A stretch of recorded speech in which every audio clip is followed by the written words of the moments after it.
Hey everybody, Allie Krieger, and welcome to Kitchen Table Talk, where every single week I like to share with you, a question that I keep getting asked, either on the road or direct messaging or wherever I'm at, speaking events, media events.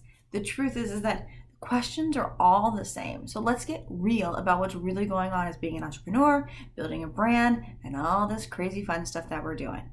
So today we're talking about, breaking free to really be you. Everyone wants to be their own true original self, especially if you're an entrepreneur. That's one reason why you decide to step out of the box and not go the corporate route. You want to be true to yourself. You want to be authentically you.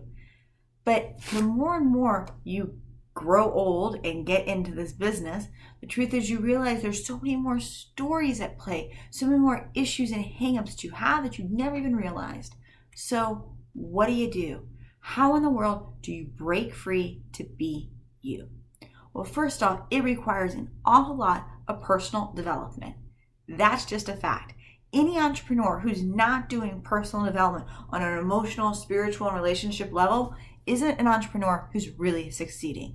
You have to understand what are your triggers. You have to understand what are your stories. And sometimes what are those generational curses that are patterns that you've learned from your family that you aren't even consciously aware of that are affecting you.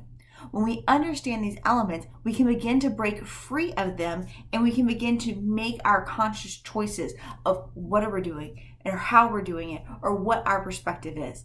It's in those moments that it's our ability to stand on our own 2 feet and say, this is truly me. This is truly my raw opinion and my raw feelings.